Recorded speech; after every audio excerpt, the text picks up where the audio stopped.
for Team Falcons naman, yung level 4 nung Kaja, which is yung Divine Judgment, it is what Falcons need to burst a member from TLPH. At ramdam mo na ang enerhiya in a sold-out MPL Arena. The final game of the final series of this best of 3.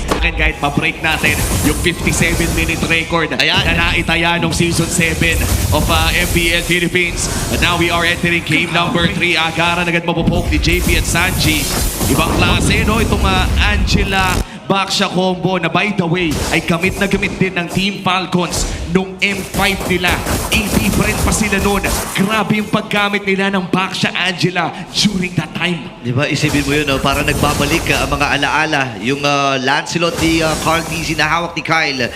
So exciting talaga na makita itong laro ito. Tama ka, Joshi. Talagang makikita mo na design, gawa yung lineup ng TNT Falcons para sa suntukan, lalo na sa early game. No? Again, pag walang namatay sa first 30 Dinaya. Sige, dinaya. At hahaba tong laban na to kasi that just means na they know the consequences of their heroes. Carl Tizzy knows the consequences of his joy na lalaban against sa Kanja and Esmeralda, against sa Farsa. Oo, napakahirap, no? Parang micromechanics na lang talaga yung galaw. Pero wow, what a flicker mula kay Sanji at si JP ngayon pa-block ni Flap TZ. Gandang rotation mula dito sa Team Falcons pero yung reaction time, uy, Carl TZ! Yun na, lumalapit din doon sa mga miyembro ng Falcons. Pero ang gandang information nito para sa Team Falcons, no? Kasi walang flicker ito si Sanji. Actually, nag-aantay lang naman ng level 4 yan kasi hard guard lang yan kung kanino man niya gustong saniban. At ngayon, si Kyle TZ nasa balbas. Tatama yung Tornos, kumakati-kati na rin. Pero lalayo mo na, ito na, labanan ng mga TZs, men. Recent na naman, Fuse still no access sa kanyang Feather Air Strike pero konting kembot na lang. Literal, pag hinangin yan, magle-level up na yung Farsa. Pero may hard guard na dito kay Carl TZ, nakatutok na. Okay, Kyle TZ, minamatahan lang niya, pero si Carlito nagwaki. Torno siya nagamit. Atras muna si Kyle TZ, wala siya pang-puncture. Uli siya ni Carl TZ. At nakakuha na ng first blood, kasama pa itong kanyang kapatid na si Flap. Sanji! Dadaig na si Sanji. Grabe yung pag-juggle nila dun sa Torre at nakakuha sila ng dalawa kasama pa Pagong. Ang ganda ng naging sequence para sa Team Liquid Philippines. Paano ba ito napagana ng Liquid? Because they know na wala pang ultimate yung Kanja. May laya pa si Carl TZ na pumasok doon sa clash dahil wala pa yung Divine Judgment, and it is a result of what they did during the early. They wanted na ma-dominate yung mid lane, yung pokes na nanggagaling sa Angela and even dun sa Baksha. Napakatagal mag-level 4 ni Few. Nakamiss siya ng isang minion doon sa first wave pa lang. And that would result to Ogwen being not reaching his ultimate as well dahil nag-gap yung mid lane ng side ng Team Falcons. And because of that, nanalo sila. And again, dalawa yung napatay ng TLPH doon. So they have the early game advantage. But come next Turtle, everything will change. Oh, pero mukha si Few, delikado siya dito. Wala nang wigs by wigs. Naku, delikado talaga. Flicker ay nagamit na niya. Pero nandun si Carlito para linisin ang mga naganap. Nakadalawa na kagad si Carl TZ. Ang hirap nito, lalo na pag kalaban mo, Joy. At saktong-sakto no, napap-flicker pa nila si Few. Ibig sabihin niya ay no flicker para dito sa susunod na Pagong. Pero ganoon din naman para kay Oheb. Oh, mukhang lumalaki na ang gold lead dito ng Team Liquid Philippines at sumanib na naman. Ang tanong kanino? Sa taas. Mukhang sa taas. So, yun nga, nagamit kagad. Si Kyle TZ nag-aabang at bumibueno din. And atrasan muna sila. Uy, napa-force din ng Zammer Force dito si Super Marco. 13 seconds para sa ikalawang Pagong at maaga ata pagpwesto ang gagawin ng TL. At sisilipin natin no, ang ating Infinix in-game equipment. May kalamangan talaga ang side ng TLPH in terms of gold sa gold lane at pati na rin sa kanilang XP lane. In fact, papunta na nga tayo sa Sky Piercer dito ni Oeb. Isa sa mga pinaka-importanting items para sa isang Granger. At sisimulan na nga ng TLPH at Falcons ang turtle na ito. This is the second turtle of the game. At sinabi na ni Joshi kanina na kailangan mag-ingat sa ulti ni Ogwen. Okay, ang aga nga ng Heart Guard. May Flash of the Oasis na rin, by the way. Itong si Sanji. Sila lalaban? Wala na atang lalaban. Yun na ata naging goal dito ng Falcons. Trade na lang ata, pero wala silang aabutan doon sa may bottom dahil magkakasama nga ang TLPH. Flap TZ ay lumayo na rin. Paplato magta-try dito si Super Mario, pero grabe yung naging desisyon ng Falcons dito. Hindi sila lumaban. And that's very interesting coming in from Team Falcons. Still, 2,000 ang lamang ng Team Liquid Philippines at mukhang si Pew ang minamantuhan na dito ni JP. Grabe, nahabol o pagulong-gulong lang. Infected Earthstrike. Just to clear out na yung mga minion waves. Tagumpay naman ito para sa Falcons. Ang makakapag-push sa may bandang ibaba, no, siguro yun yung naging trait talaga ng Team Falcons. Paunti-unting i-chip damage ang bandang ibaba. Pero sa ngayon ay hawak pa nga rin ng Team Liquid Philippines ang larong ito. Minimize lang din kasi ng Team Falcons yung casualties dito sa laban na to. Kasi lamang na yung TLPH eh. And if they would fight and try, baka mahirapan sila at maging dead ball yung snowball. But JP, Ayun na, hinatak pa. nagamit pa yung Divine Judgment doon. So that's a critical info for Team Liquid Philippines for the next few seconds. Yun lang! Ayun Ayan na. na. Binate din kasi kagad yung heart guard eh. Akala nila sasanib din doon kay JP. Ang problema ay nakakuha na naman ikatlong kill para dito kay Carl TZ. At nag-snowball na nga dito si Carl. Look at that, 4,000 gold sa kamay ng isang Joy. At palapit na nga ata ng palapit doon sa Holy Crystal. Punta doon or possible yung pa Blood Wings pa. Pero knowing Carl TZ, I think this is a Holy Crystal. Huli na. Reveal niya. Lalo na ngayon na napakalaya niyang gumalaw sa mapa. All he wanted was damage para mas mapaigting pa yung panggugulo niya at yung threat niya when it comes to the clash. Meanwhile, Flap TZ is slowly building his own items. Kinakaya na niya na harasin itong si Sanford with that lapu-lapu. 10 seconds bago lumabas ang pinakahuling pagong ng larong ito. Magte-trade kaya ang side ng Falcons. Super Marco. Medyo delikado si Super Marco pero mukhang naamoy niyang nandoon si Carl TZ. Sisimulan na nga ni Kyle ang turtle na ito. Nasa balbas si Sanford at Flap TZ. Open, ready manghila ng kahit sino. Yan na yung heart guard na nagamit. Phantom Execution para na makatakas si Kyle. Pero papasok pa rin! Pero nagtagumpay siya with the Tornus Retribution. Wala pa rin naman si Black TZ. Feather Earthstrike from Pew. Atrasan muna Marco? dito ang TLPH. Marco? Pero nagabang si Super Marco. Meron pa siyang Zaman 4. Wow! Ipitawan na nga niya. Si JP ay magdidesisyon na. Si Super Makmak na i-burst ito. At makakakuha sila ng kill. At dahil dyan, mamimitigate ang lead ng Team Liquid Philippines mula 2,000 to almost just 1.5. Tsaka yung ginawa ni Marco, hihintay niya na, wala na kasama yan, bigyan na yan. Nung nakita niya na nakalampas na yung ibang members ng TLPH, okay, it's go time. Bigyan natin si JP. And so far, they're putting up the nicest decisions ever dun sa mga laban na pinipili nila. Alam nila na kaya nilang patayin yung iba-burst down nila. The plan in mind for Team Falcons is just minimize those casualties. Super Marco, naramdaman niya na yung damage output ni Carl TZ. May nakaredy pang hard guard, hindi lang nila na-bait. Napakasakit na ni Carl TZ, man. Kahit sino nga sasagasaan niya, siguradong Ayan na. mamamatay. Here we go. Flicker na gamit ni Super Marco. Oh my goodness! Parang isang segundo lang itinagal niya right after ng pagpasok doon May ng tama. TLPH. May next bata sila magiging biktima. Feather Earthstrike gamit din ni Pew. Flicker as well. Wow! Ay na-commit. Namatay itong si Carl TZ. JP ay buhay pa rin naman. Flicker ay na-force na rin si Sanji. Pero sabi ni Carl TZ, kailangan ko ipaghiganti yung tropa ko. Pero sabi niya, mamaya na, nagbago isip ko. Tama ba yung nakita natin doon? Sidestep. Barca with the Barca. flicker. Papasok, hindi palayo. He wanted to try and take yung yung mga minions na lang. Pero nag-decide sila, teka, pag-burst naman para si Carl. Ito With Purify, nagamit na rin kagad ni Black TZ. Papasok stun! din si Sanford. Natama ng landshake at nasalud niya yung buong Ay, famous wow! fighter. Kaya lang buhay pa rin talaga itong si Flap TZ.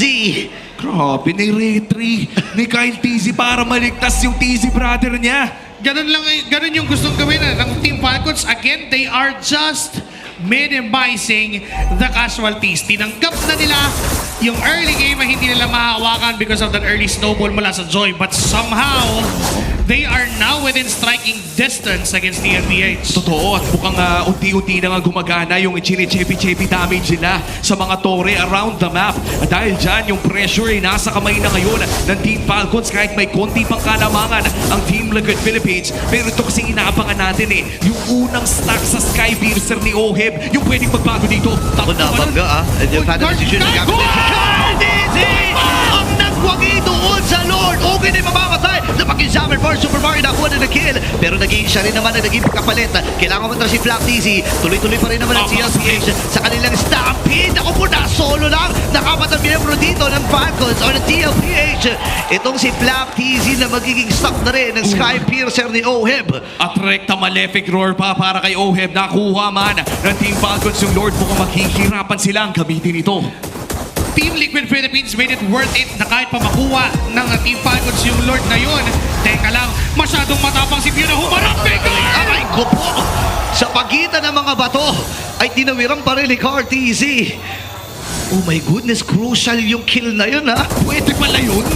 Ganun pala, abot naman pala nung range nung dash ng Joy, yung kapal nung bato na yun.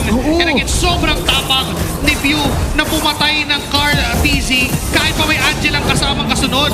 Inagawan pa nga ito si Kyle TZ nung orange buff na burst down na rin yung Lord na bitbit ng Team Falcons at nakalabang pa ng 2,000 TLPH. Bumalik din lang yung pinaghirapan ng Team Falcons. Bumalik din lang sa kamay ng Team Liquid Philippines. At ngayon, mas masama pa dahil may Malefic Roar. Pati may isa pang Legion Sword. Oh, no. Dito si Ohem. Ito na yung power spike na inaantay ng cavalry. Inatay naman ng Team Falcons yung Holy Crystal mula doon sa harem. And that's one magic wand away in the recipe para doon sa Holy Crystal ni Super Marco. But it would take time. Kailangan pa niya ng oras kahit papano at si Flap TZ yung magiging magiging anchor doon. Kailangan ma-sustain ni Flap TZ yung early engagement mula sa TLPH. Mabait niya yung mga resources just like the Heart Guard and even the Tortoise Posans and another steal from Kyle TZ. Tignan mo yung ginagawa ni Carlo. Ready na ang makina. Ito na. Inaabangan eh. Okay, Heart Guard ay nagamit. Baited. Sabay atras dito ang Falcons. Antayin lang nila ma-expire yung Heart Guard na yan. Bumaba na si Sanji. Mahaba pa naman ito kung iisipin na halos 1 minuto pa para doon sa malaking objective. Kaya nga naman naiisip din ng Team Falcons, okay sige, reset lang natin. Antay lang tayo ng way para makapitas. Oo, at hawak pa rin ang Team Liquid Philippines ang lamang. In fact, meron na ulit Heart Guard. Nahanap nila si Flam. Yun, ako pinagbabangga. Pero Falling Storm na nagamit. Hindi naman siya nag-purify sa naging tagpo na iyon. So available pa rin ito. And Ogwen, naghahanap na pa rin na magiging right target para doon sa kanyang Divine Judgment. And Super Marco, ito na, available na pre. Ayan. Yung kanyang Holy Crystal. Tapos nakabasag pa sila sa baba. Gumagana na yung inuunti-unti nilang pangarap doon sa baba. Yung mga dating pinaplano lang, Oo. gumana na ngayon for Team Falcons. Unti-unti nilang minamakro ang TLPH. Yung hindi napapansin na pinipitik-pitik lang at sinachani yung mga side lanes. Ngayon yung Feather Death Strike, gitna ang kukunin na force yung bravest fighter. They can fight for this Lord. At mukhang sila pa nga mag-zone out dito, JP Cartesi! Ayan na, sumalim na yung Heart Guard. Ibubursatan nila din si Black TZ para mga atakas. Na pag-examine force. At pagkulan si Kyle TZ dito. Ang baba na po ni Carl. Tagumpay sa pag-burn ng mga skills. Dito ang TLPH ng Team Falcons. Lapang Heart Guard dito si Sanji. Nag-aantay pa sila ng oportunidad. At reset muli. Uy, si Pew masyado at malalim. Wait lang! Pew ay nagamit yung kanyang flicker. Medyo nakakakabang ang tagpo iyon ha. Napakalalim din ni Kyle TZ. Atras siya with that Phantom Execution. Man, marami mga ulti na nagamit. Oo, pero mukhang yung mid ay kailangan ng pagtuunan ng pansin ng Team Liquid Philippines. Flap TZ pumasok doon sa likod. Akarang may immortality. JP Cartesi papasok siya. Si Kyle TZ, makmak, hinahanap niya. Pero makakapag-back naman with a Heart Guard at reset na naman para sa Lord na ito. Wala talagang gustong magbigay ng mas magandang pwesto. Sinatsacha ng matindi yung Lord. Bibitawan namin, sige hawakan nyo.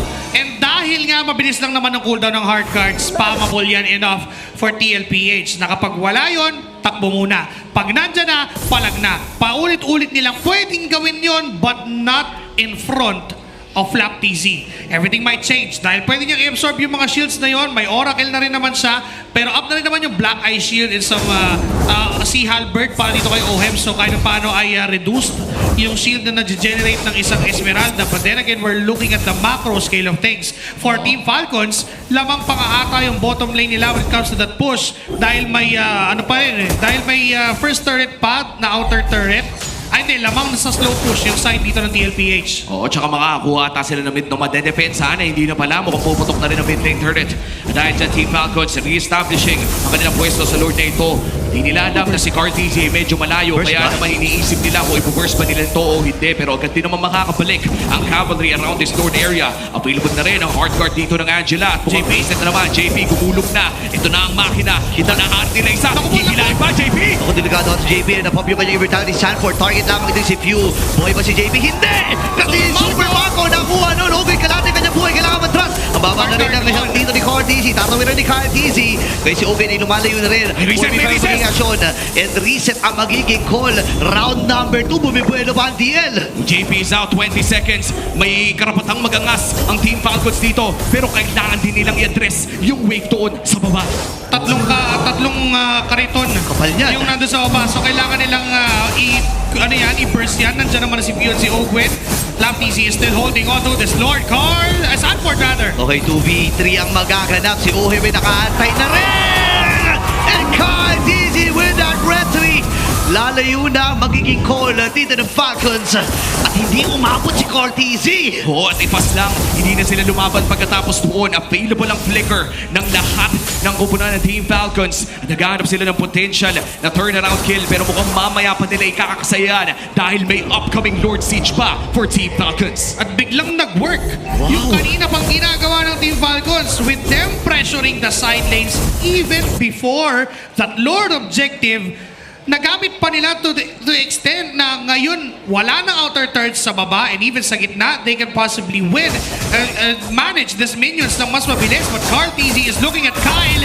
You are the heir and I am the original bearer. Okay, pero hinatak na ni Owen na kaya ba? Tornos ay hindi naging sapat para makaligtas. Si Pew magiging next. Nakawang hits lamang siya dito ni Cortez. Double na, nakuha niya. Napag-isakan force na pag-sulit sa flicker na force na rin. Si Cortez ay lalayo. Pero sabi niya, sige, parang kaya ko ata i-burst ito si Owen. Gugulong-gulong si JP. At yung reinforcement mula dito sa TLPH. Kompleto pang 5 ang buhay dito sa TL. Si Laptz sasalubungin na rin si JP. Ano to, Kaya what? naman ay papasok muli ito si Cortez. Sabi niya, inantay ko lang talaga yung cooldown ng hard guard ni Sanji. May pag-agaw pa siya na gagawin dito. Napakakatina ni Uy, hindi mo Carlito. na-retreat. Wait lang. Okay. Naghahanap. Abot na ba? Abot na ba? Oh, my Pwede. goodness. Flicker na gamit.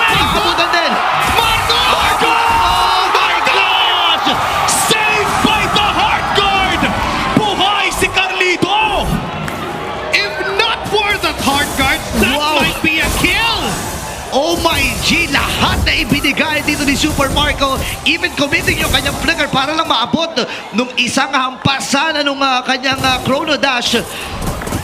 Grabe si Sanji! At saktong-sakto yun dahil sa upcoming Lord fight, walang hawak na flicker si Super Marco against Team Liquid Philippines. That is a crucial battle spell to have. Pero depende na yan sa setup. Magkakabasahan na naman ba ng place sa upcoming Lord fight natin? Sobrang critical na yon ng flicker na yon mula kay Super Marco, and TLPH knows they can try and burst down the Lord. They have the means to do so. They have the damage. Pero for TLPH, napakahirap din na for Carl TZ na puposisyon dito kasi again, there is a threat of that divine judgment mula kay Ogwen. And if that would connect to Carl TZ, mawawala yung jungler ng TLPH, a better objective control for Team Falcons, and might be the game. Oo. This is Evolved Lord already. Kung sino mang makakuha nito, most likely maililista mo na sa kanila larong ito. Again, upper bracket ang pinaglalaban ng Team Liquid Philippines. Para sa Team Falcons naman, tournament life ang kanilang tinitignan sa paparating na Lord fight na ito. Sa 7 linggong nahirapan ang Team Falcons, ang ilaw ng playoffs ay kumakatok na sa kanila. Pero ang nakaharang ay dumadagundong na MSC Champions, Team Liquid Philippines, defending MPL champions na mukhang ready ng kumontest sa upcoming Lord fight na ito. Napakabigat na ito Setting up for the low push. Dito ang side ng Team Falcons. Doon sa may dead lane. At naka-ready na rin si Flap TZ for that massive zone na pwede niyang gawin. JP daw nagpakita at nakita niya yung dalawang members mula sa Team Falcons. So mahalaga dito ang timings and position. And when we say position, position from view. Kapag nagamit niya ng maayos yung kanyang feathered airstrike para pumatay or just even zone the members of TLPH, they might get it. Nakita si Kyle TZ. Gugulong-gulong si JP. Available na at nagbilihan na ng mga immortalities. Itong mga roamers natin. Si Pew, nandun yung burst. Bibigyan natin na ng JP. Si Sanford. Solo. Kailangan nyo matras. Inaabang lang yung kanyang heart guard. Pero ang baba ng buhay ni Sanford dito. Mamadali. Ang desisyon nata nila, i-burst itong Lord na ito. Nagamit yung Falling Storm ni Kyle TZ. With a Lord. Sabi nila, lalaban na lang dito. Mapapatay ba itong si Sanford? Nakipagsabahay na. And si Black TZ buhay pa rin. Nagamit yung kanyang Purify. Nakapagbitaw ng mga ultimates dito, pero ang maganda ay nakuha ng Falcon si Lord. At teka lang, si Black TZ low. Kyle TZ papasok na rin. JP. Nag-reset na puncture si JP. Naku po, napop yung immortality. Tatawid lang muna si Kyle. But Nakasan Kyle- rin yung hard guard. Napakakatid, napakahakde. Nakapili ng immortality. At nakapag-buy and sell pa nga. Meron siyang wicker cut. Pero si Super Marco ay dumating na. Kaya lang, kailangan na rin lumayo dito ni Carl TZ. Grabe, makapigil hininga talaga. And this is the Evolved Lord. Matagal-tagal nang hinanap ito ng Team Falcons ang playoffs. Ang ilaw ng playoffs ay kumakatok para sa kanila. Dedepensa ngayon ng Team Liquid Philippines. Kumpleto ang battle spells bukod na lamang para kay Sanford. Si Few ay may hawak din na proteksyon. Niluluto na nila ang mga wave dito. May wave sa gitna, may wave din sa taas. Pero ang ganda din ng depensa para sa Team Liquid Philippines. Isang decisive na play ang hinihingi ng buong Falcons Nest para sa push na ito. Crucial yung ultimate ni Ogwen. Are they gonna use it for initiation or just to react? JP on the backline. Susubukan nilang i-spot kung nasa ang pwesto ng Team Falcons. Okay, gugulong-gulong na rin dito si JP. First of all to. Naku, first of all nga talaga. Hindi na ata gagamitin yung hard guard. Hindi ginamit! Pero walang immortality dito si JP. And Kyle TZ win a kill. Basag yung tore doon sa may bandang May minions sa gitna. At may mga minions Wow. pa sila nakasama. Malalaki pa ito sa may itaas as well. Eh, may kasama pa sila.